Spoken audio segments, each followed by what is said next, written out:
and so on. Welcome to the first of the Communication Science Graduate Seminar Series. For the next 8 weeks, we're going to spend an hour each Friday morning talking about communication theories. Today I'm going to give you a very broad sort of aerial overview, a quick run-through the history of communication theory and preview some of the things that will be coming in the next few weeks.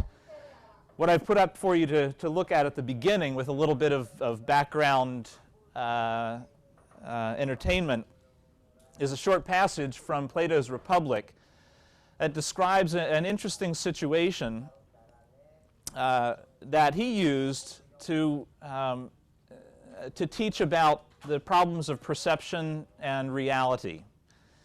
And in this image, or in this example, people are sitting in a cave, looking at the wall, at the rock wall in front of them, unable to look behind them. And coming from behind is light casting shadows on the wall of the cave.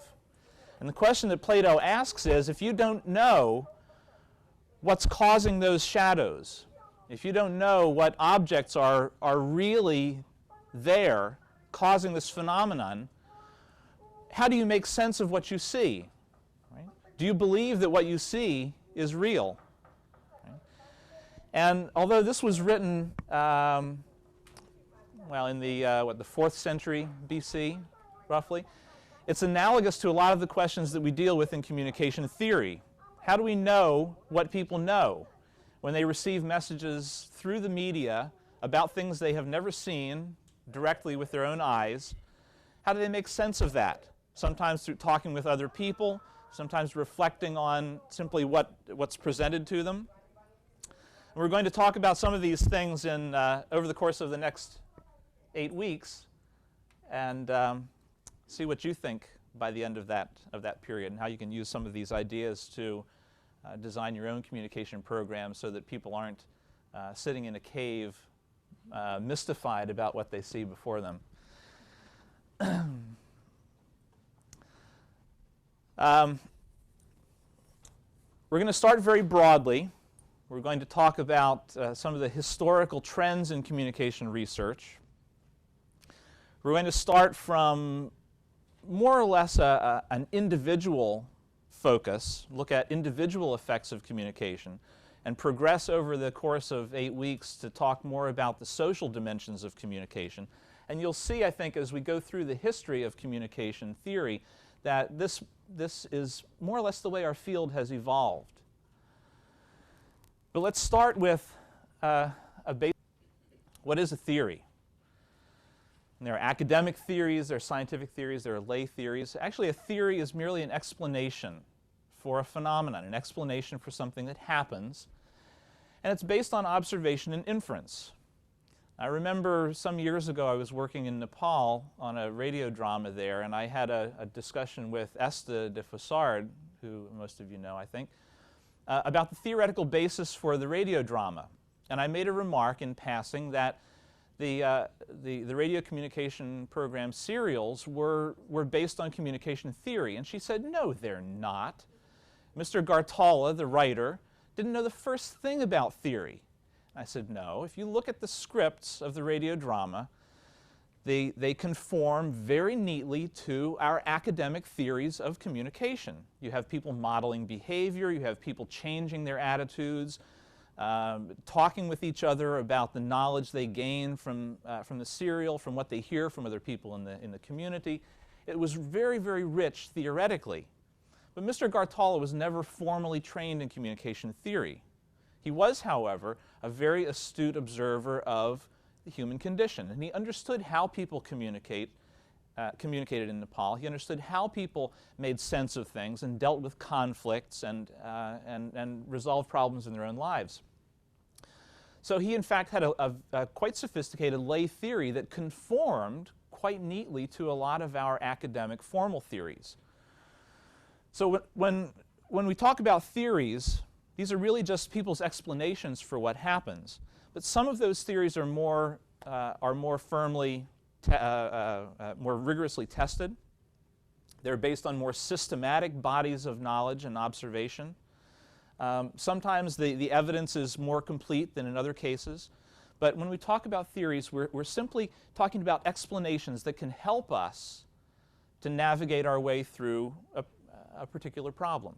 And in our case, that problem will be designing communication programs so that they will achieve the effects that we desire. So theories are very practical. One of our famous communication, the founders of the communication field, I think it was maybe been Charles Osgood or maybe it was Harold Laswell, said that there's nothing so practical as a good theory, and it's absolutely true, because we use these theories to make decisions about our programs. How do we position it? What approach do we use, A versus B, given the setting? We can use it to do our analysis of the situation, our analysis of the audience. Theories can help us identify the questions we should be asking about the audience and about how they change their behavior, how they change their attitudes, how they become involved in a program. We can use it for designing messages. It helps us to zero in on the kinds of messages that are most likely to be effective. And we can use it for research design. Theories can help us identify what we should measure, either before a program, after a program, or both. So theories are very practical, and I hope that you come to these sessions with the anticipation that we'll be using theories in a practical way. We're not talking about something that is purely academic that researchers over in the School of Public Health do in an ivory tower. Another fundamental question: what is communication? Well, communication is a lot of things. And if you look at these definitions from the American Heritage Dictionary, you can see that it covers a lot of ground. It means to make something known, to make something common, to impart knowledge. So there's this idea of a transfer of information. But it also means to have an interchange, an exchange of ideas, right? To share information with one another. It means to express yourself, artistically, creatively, to express your feelings, your emotions. It means to be connected. Right? All of these from the Latin word communicare, which means to make something common. Another similar word, commune, means to converse intimately. So there also, communication also has these implications of a relationship, of an intimate, a close relationship between people communicating, either for the purposes of spreading information or sharing their feelings. So we're covering a lot of territory when we use this word communication. And you'll see that these various definitions appear in the theories of communication in various ways. Now, we can trace the formal study of communication back over 2,000 years, 2,500 years at least, to Aristotle, to Socrates, and Plato. Aristotle identified two major domains of communication. One that he wrote about in his book Poetics, which essentially describes the art of expression. Right? How do you speak eloquently? How do you express ideas? How do you capture the beauty of nature verbally, right? And express your experience of those things to other people? But he also identified a domain of study and practice called rhetoric, which is essentially the science of persuasion. Again, how do you speak properly, but in order to persuade someone about your position, to convince someone to do something? Yeah. And we find these two streams of communication study persisting through the history of the social sciences and the humanities and communication studies to this very day. At certain points in time, one may have been more dominant than the other. But we still find a poetics or a humanities-based approach to communication in much of the work that we do that addresses literature and film criticism, music, popular culture. But we also derive a lot of our knowledge of how communication works from the social sciences, psychology, sociology, and political science among them. So let's sort of continue this walk through history a little bit. And let me invite you to ask questions at any point. If something's unclear to you or if you need a little more elaboration, please let me know. But there will, yeah. At the end of this session, we'll send you all of these slides and a feedback form so you can. Now, scholars who look back on the field of communication have identified 4 eras of development of communication theory.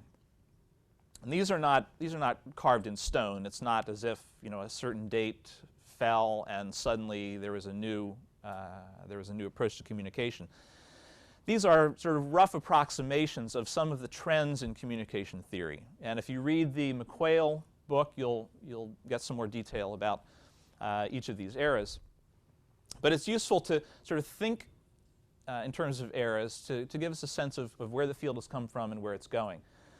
There is an era that you can characterize as having a focus on the powerful effects of media, where there was considerable concern about what media do to people, concern about negative effects of media.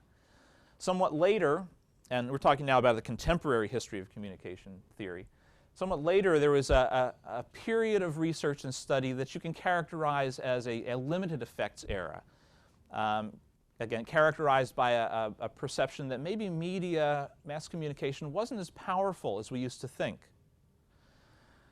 That gave way to another era of intense research and study and applied work that you can characterize as one of moderate effects, right? Swinging back somewhat toward a more powerful notion of powerful media, but approaching it in a much more sophisticated way, right? Qualifying those powerful effects. And McQuail identifies our current era of research as what he calls negotiated effects, which we'll talk about a little bit later, meaning that people are actively processing information, negotiating what things mean, negotiating how communication happens. And these 4 eras reflect, again, the sort of the rise and fall of certain theoretical perspectives.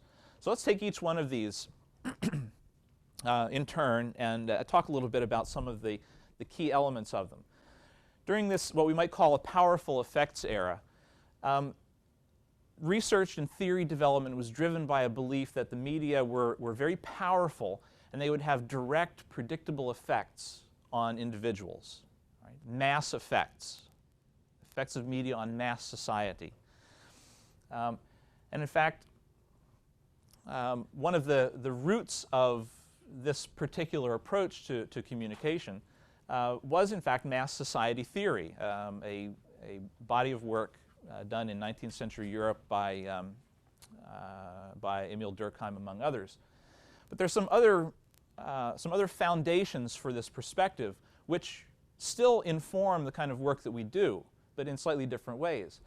You have Skinnerian behaviorism in the early to mid 20th century. You have engineering and cybernetics, signal transmission theory, that with the growth of new technologies of communication and increasing sophistication of message dissemination, these engineering concerns and theories came into play. Let's take a look at a few of these so that you can see where some of the roots of modern communication theory come from. Mass society theory was a perspective articulated by Emil Durkheim late in the 1800s that described the changes, the social and structural changes that happened in Europe as a result of the Industrial Revolution. Industrialization caused a change in labor practices. People became specialized in their work. People moved to the city. All of this caused a disruption of traditional social relationships, of the rural community, of the integrated community. Right? And it resulted in, according to Durkheim, a loss of identity, a sense of anomie or personal alienation from society. And as a way of responding to this loss of identity and the insecurity that came with the reorganization of society, people turned to media for personal connection, to find out what was going on at home, to find out what was happening in this confusing and bustling urban environment, right? To reestablish contact with culture and the arts, right? And according to mass society theory, what the result of this was that people became more susceptible to the effects of media. Right? They were vulnerable, right, to these influences because of their sense of alienation and loss of identity. Now, another root of contemporary communication theory was the behaviorism of B.F. Skinner. And you're all familiar with stimulus response theory and Pavlov's dog and so on. The idea behind behaviorism is that people would become conditioned to respond in certain ways to certain kinds of stimuli. And of course, the classic example is the dog who's presented food and a bell is rung. Presented food, ring the bell. Give him food, ring the bell. After a while, you ring the bell and the dog salivates because he expects the food. Right? That's the sort of the classic version of this conditioning. There are many variations on this. We simply don't have time to go into it in much detail today.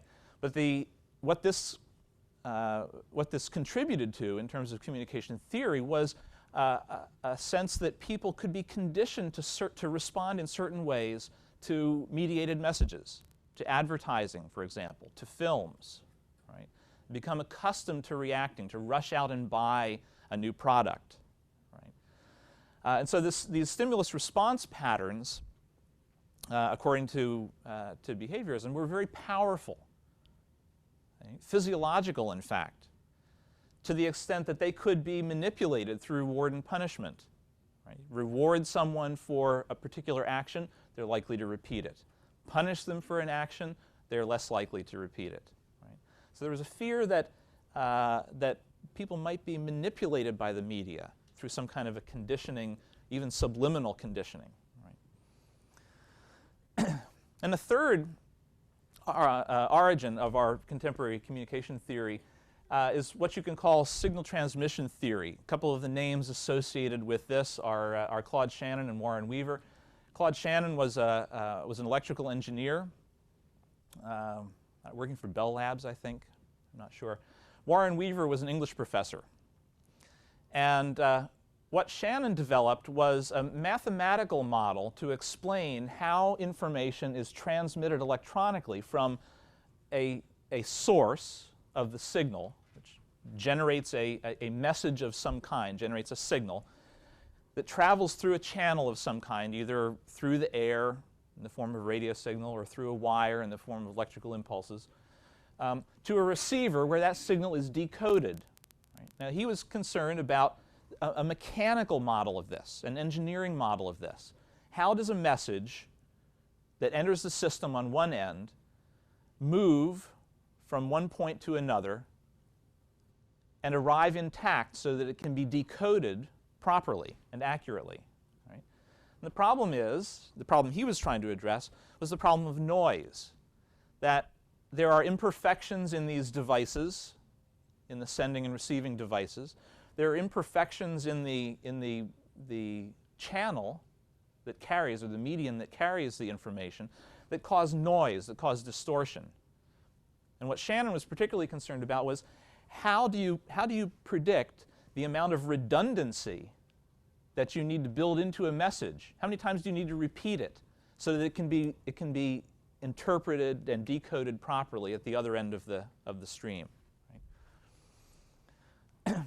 Now, Warren Weaver, and these two I understand, were brought together by Wilbur Schramm, suggested that they talk to one another.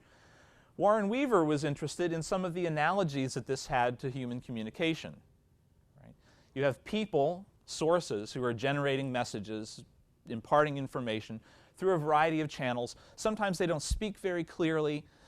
Sometimes the message is delivered incompletely. Sometimes the channel itself distorts the message. A news reporter takes a quote from an interviewee and mistranscribes it, or inappropriately attributes some information, or distorts the nature of it, so that by the time it gets to a receiver, the message may not be what went into the system in the first place. And the receiver down here on this end may decode the message in their own unique ways. Right? So Warren Weaver was interested in some of the analogies to human communication that the signal transmission theory suggested. Yeah. So all of this, these three main roots of contemporary theory, encouraged a view of communication as a linear process. Right? That communication was essentially the transfer of information, the successful transfer of information from one point to another, from one person to another, from a media outlet, such as a newspaper, to its readers. And the result of communication was some kind of influence, that when it got to the other end, the receiver, the user of that information, would respond in some predictable way. But is this really how it works? No. Of course it's not. The limited effects era was the result of a lot of research that questioned that linear, predictable process. And if we characterize this era, we can describe it as a period of skepticism about the predictable and direct effects, particularly of mass communication, on individuals. And let me describe just a couple of examples of the research that led to this rethinking about the effects of, especially of mass media. One was a study by Hadley Cantrell in 1940 about a 1938 radio broadcast of Orson Welles' War of the Worlds. I think, are you all familiar with that? There was the Mercury Theater radio production company that produced the dramatization of the H.G. Wells' War of the Worlds, in which aliens invade the Earth, land in near Princeton, New Jersey, right, and rapidly take over until they're ultimately defeated by disease, by germs, right? But until they're defeated by by illness, they wreak havoc, right? And all of this took place over a period of 1 hour, right? But in that 1 hour period, there were many cases of documented, genuine panic, right? Of people who believed that something really was happening. And that speaks as much to the quality of the message in this case, which is an interesting point to note, as well as the psychological process that people went through in reacting to, and understanding and reacting to this message. What they found was that there were a lot of individual differences. Some people panicked and others didn't. What caused that? Well, some people didn't bother to sort of check reality. They didn't realize that the reporter who went from New York to Princeton got there in a matter of minutes, right? And was able to report on what was happening on the ground much quicker than he would have been able to in reality.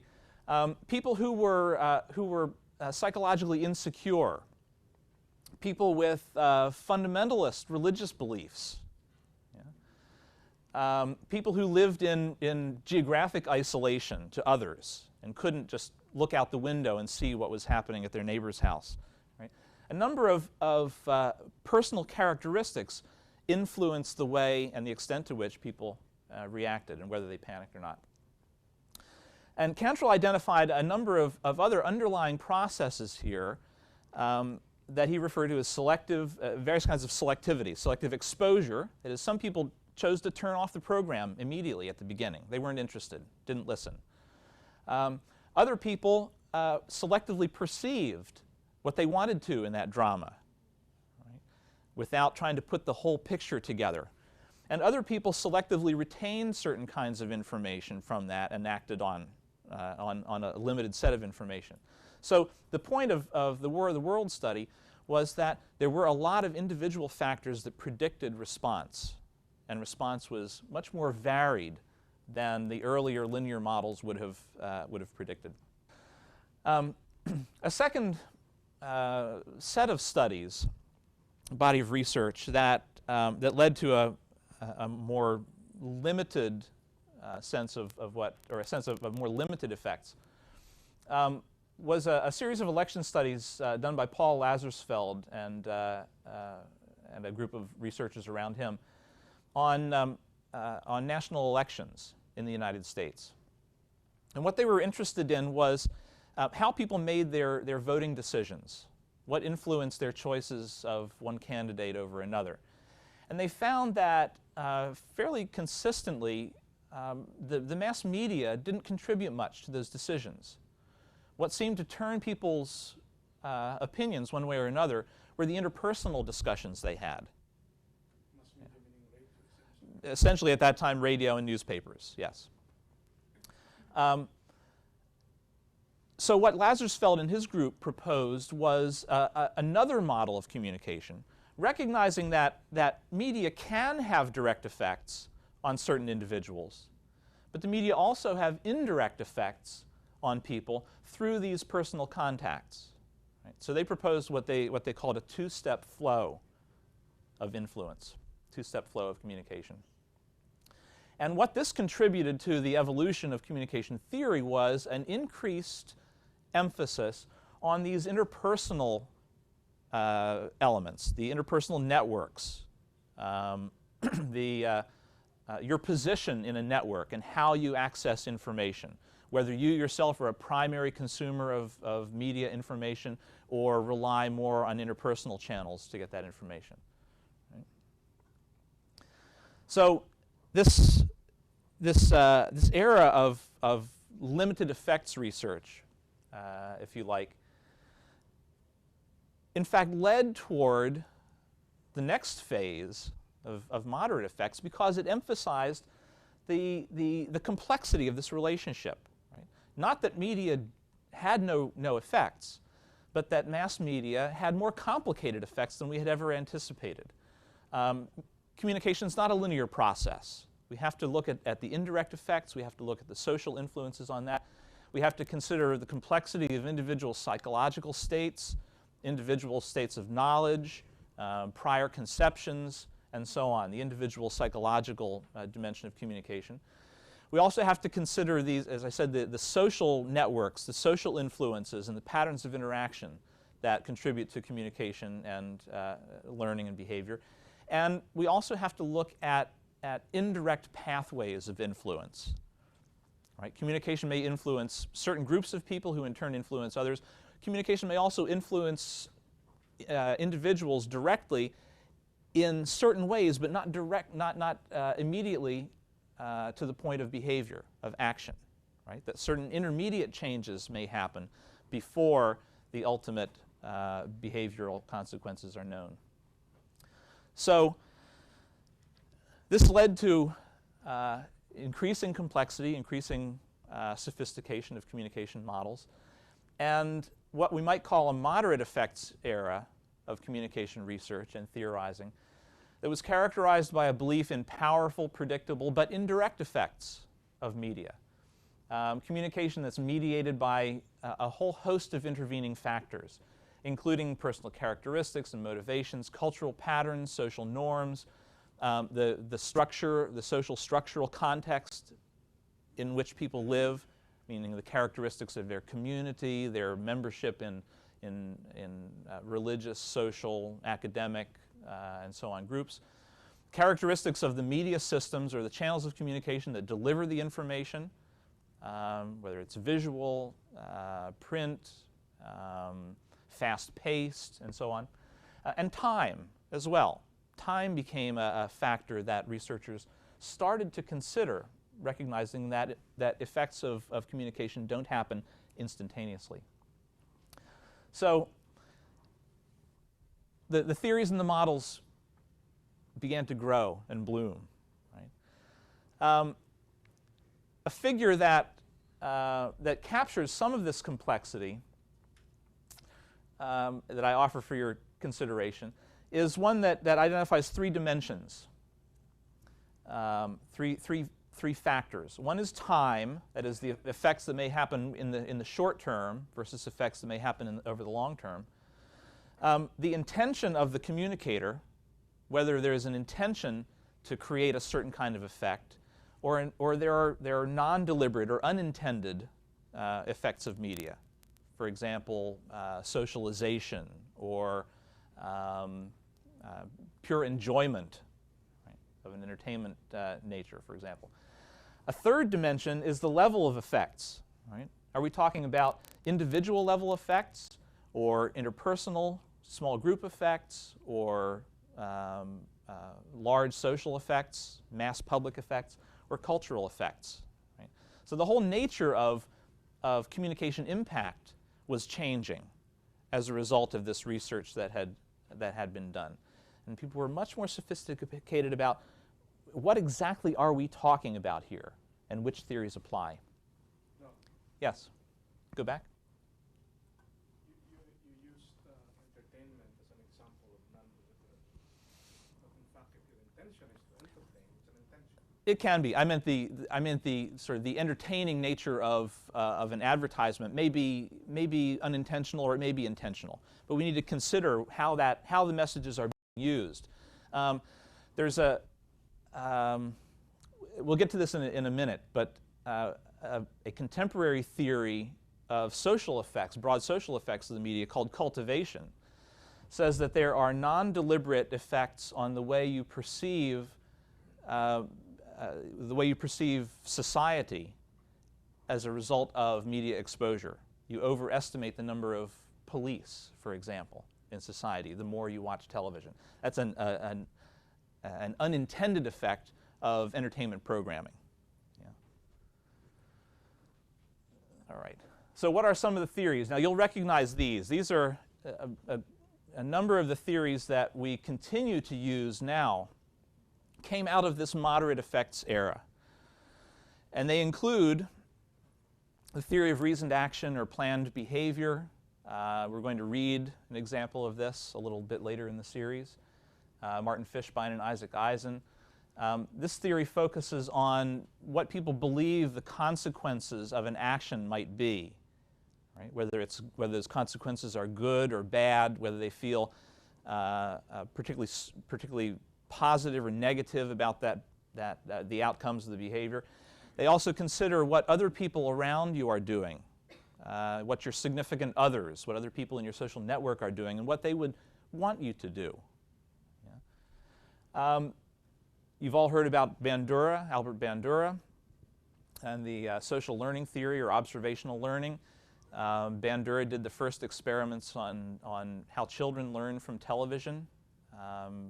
We'll talk about the Bobo doll experiments, in which a model, a research confederate in the classroom, beat up one of those Bobo dolls, you know, that you punch it and it falls over and bounces back, and then left the room and watched what children did, and lo and behold, they mimicked the behavior of the model. Right? So this was the origin of the social learning theory, how people learn by observing what other people do and the consequences that they suffer or enjoy as a result. Diffusion, another widely used theory associated with Everett Rogers and our own Larry Kincaid as well, in which the focus was on the spread of information through social networks, the characteristics of a behavior or of some kind of an innovation, how the innovation is perceived, what its relative advantages are, and so on, and how interaction with other people in that network affect the way that you respond to the innovation or to the proposed action. All of these theories give more attention to longer-term effects, looking at how behavior changes over a period of time and through a series of stages. This is where we get many of our stages of change model, steps to behavior change. Most of these give much greater attention to social cultural effects of communication compared to the earlier limited effects models. They focus on the black box processes. You've heard this term, the black box, meaning what's happening in the mind. Right? It's not something we can directly observe, but we can in fact infer a lot of what's happening cognitively through a variety of research techniques. These theories focus a great deal on the cognitive processing that goes along with a behavioral choice. Yes? How long is Longer-term effects, it depends on the behavior that you're looking at. No, we can still talk about individual changes here, but it may not. The point is that we're less likely in these models to focus on an immediate reaction to a communication and look at the internal changes that happen over a period of weeks, months, perhaps years before an individual changes their behavior. Right? Most of these are not what I would call models of cultural effects. We'll get to that in a moment. These are, again, focused primarily on individual behavior, but individual behavior that materializes over a certain period of time, weeks, months. Yeah. And finally, all of these models give a lot of attention to the intervening and contingent factors, which I was just referring to, that certain things have to change for a person before they can move on to the next stage of decision making. Now, a sub-theme of this presentation is that our theories have moved gradually from more emphasis on individual to social factors. And these three theories that we commonly use reflect that difference.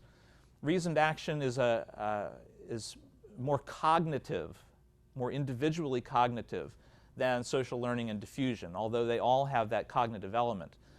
The only real social element of reasoned action is this perception about norms, about the normative behaviors of those around you. Social learning is more social in the sense that it focuses on how you learn by observing others. Right? And diffusion is even more social in the sense that it focuses on the networks and the patterns of interaction that you have. So, these are some of the distinctions between theories, which is not to say that one's right and one's wrong, but they emphasize slightly different things. And by using them in appropriate ways, we can zero in on what we think are the most important issues for a given communication program. So let's take one more step. We're almost finished with our sort of aerial view of communication theory here. In the mid-70s, in particular, beginning in the early 70s, critiques of this Western approach to communication, and particularly to Western-driven development, third world development projects, intensified, and it began to come in began to pop up in academic communication departments all over the world, in which these the theorists and the researchers were being challenged to defend some of their basic assumptions about how communication works and the relationship between communication and society. And we don't have time to do any of this justice. I sort of put these on the table for you to consider if you're interested in some of these other European and Southern theories. There is a great deal of literature about it, and I can direct you to specific readings. Many of these are referred to in the McQuail chapter that I suggested you read. And if you're interested, there are copies of that McQuail book around that can give you a stronger entry into this. But there are a lot of critiques about how modernization works and the role of media that came from the South. There were new theories of political economic development that were neo-Marxist, that dealt with questions of power, who had power over the development, the engines of development, including media, right? Who controls them? What does that mean in terms of what kind of information flows and in what direction? The church and religious movements got involved in this. And you've heard of liberation theology that was that came out of primarily out of Latin America. Paulo Freire, it was an educator who was informed by a lot of the liberation theology and developed an approach to popular education that he called the pedagogy of the oppressed. We still use elements of Freire in the way we talk about participation and community engagement with social issues. And there was a school of research in England, in Birmingham, that's come to be known as the Critical Cultural School, or the Birmingham School, that focused on the politics of culture, on how people produce and consume cultural products, films, how movies and music and literature move internationally, right? And what some of the issues of control over that, over those cultural processes affect social structure and individual behavior.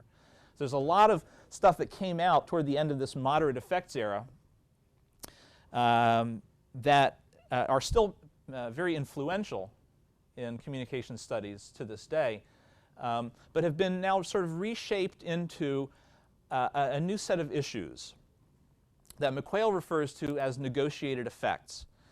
And if we had to characterize the era that we're in now, I think we could say that there's a recognition that global communications play a role in shaping society and shaping popular beliefs and actions. They shape cultural norms. They affect the way that people think of reality. I mean, you have sort of only to look at Indian MTV, right? Indian music videos, to see all these things, you know, intersecting and coming out in a new way. But there's also a recognition that individuals have the power to resist these forces of international culture, right? To you know, within their own social groups, to redefine what messages mean, to reframe them in the context of their own lives, right? And come up with their own imaginative ways to use that information. So the negotiated effects era is characterized by a shift from where we started, the transmission approach or the transfer of information approach, to one that focuses more on dialogue or interaction and the relationship between communicators, right? So we're no longer talking about information that flows one way or another. In fact, I should probably leave the arrowheads off because we don't necessarily have to talk about which way the information goes. What these newer approaches to communication focus on is simply the relationship between communicators, right? And how that relationship develops and what people do with it. When we talk about communicators here, we can talk about individual communicators. We can also talk about institutional communicators. And I'm going to come back to this because I want to talk about the negotiation issue first.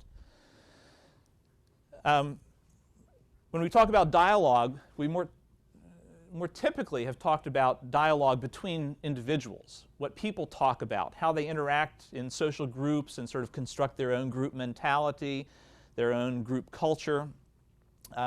Within these groups, people develop some normative agreement that helps them adhere to one another as a group, but also provides a kind of social control mechanism that allows this group to stand on its own and to defend itself against external influences. Community dialogue, how people themselves talk within their communities, how they take advantage of information, how they access different kinds of information through libraries, through community organizations, community media, and so on. So typically we talk about communicators at an individual level within a community, perhaps. But we can also talk about institutional communicators, right? Institutions that influence one another. We can talk about international media versus or with local media, national media. There's some dialogue, there's negotiation that happens there about what information is shared, who can purchase what, who can air what kind of information. how local media adopt some of the formats and the images and the themes of international media. This whole issue of globalization and who's really in control is part of this dialogue at an institutional level. The standardization of content and images, or how images are localized, is part of this institutional dialogue. And the very complex system of marketing and cultural production and advertising and so on is part of this dialogue that happens at an institutional level. But there's also dialogue up and down, right? And there are studies that focus on how individuals relate to these institutions of advertising and marketing and international development and health promotion and so on, right? How do people access and consume cultural products, whether they're purely entertainment products or whether they're health-related products? Right? How do people decide to either participate in this global system or resist it? Right? So there are important negotiations and dialogues that occur between individuals and institutions. Now, let me go back just for a second, because this whole a lot of the focus on dialogue and negotiation has brought many communication scholars back to the poetics, right? Back to the art, the humanities perspectives on communication. And so we have a lot of theories that address the poetics of communication. What does communication mean to people? What do symbols and images mean? Studies of semiotics, studies of drama, Victor Turner and Irving Goffman, right? How people enact roles and express themselves. How people react to commercial cultural products, how they use them, what television shows mean to you as a viewer. Right? There are studies of narrative, of the structure of stories. Vladimir Prop, if any of you have ever read him, was a Russian literary theorist who actually broke folk tales down into a morphology of elements that are virtually interchangeable. Build your own folk tale, right, with these little story elements.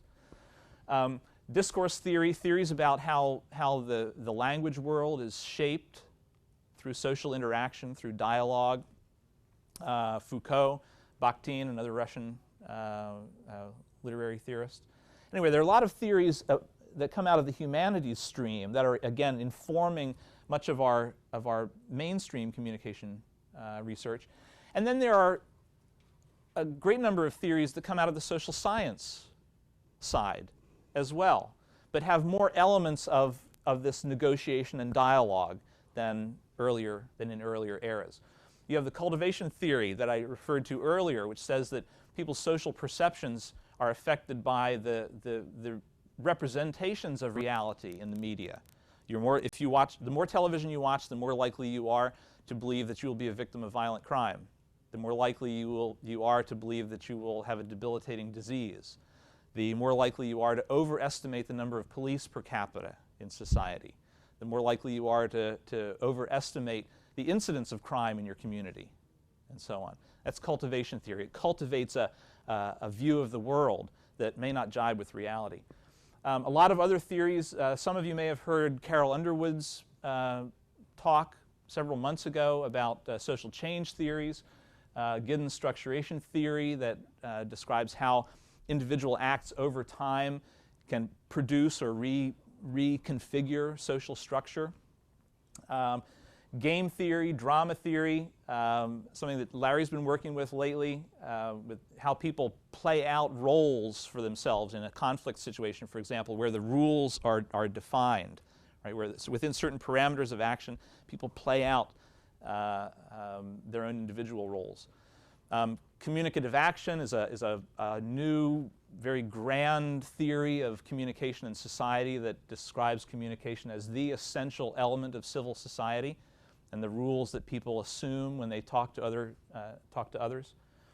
Convergence theory that many of you have heard about, that Larry has worked on for many years, how people arrive at mutual understanding and develop plans for collective action. Fear management, again, this is a sort of negotiation with your environment, if you will. Right? You perceive certain risks and figure out how to manage the threats that you face on a day-to-day basis. Kim Whitty has developed a theory of fear management that we're beginning to use more and more here. So there are a lot of theories that address this, the dialogue and the negotiation that that requires communication. So where do we go from here? All right, are your brains full? I hope so. Over the next few weeks, we'll take a number of these theories that we've mentioned today. We'll look at them individually, tease them apart, identify some of the major components, and talk about how we can use them for different kinds of communication programs. We're going to focus primarily on the social psychological theories rather than on the sort of the big social cultural theories, simply because they are a bit more practical in the work that we do day to day. Which is not to say that the social cultural theories aren't important. I think we should consider those and read them and be familiar with them because they can shape the way that we use these other theories. Right? And that's another one of the forms of dialogue that you find in contemporary communication studies, dialogue between theories. Right? Are there ways that we can incorporate Giddens' structuration into social learning? Right? Or drama theory into diffusion. I mean, the possibilities are really endless. Over the next few weeks, we're going to move from more or less an individual emphasis, theories that focus more on individual level effects, and end with those that have more social emphasis. And we're going to try at each point to relate these things to some of the questions that you have about program design and message development. Yeah. So we have run over a few minutes, but we started a little bit late. So let's take a couple of questions, and then I want to emphasize the need to come in on time next week.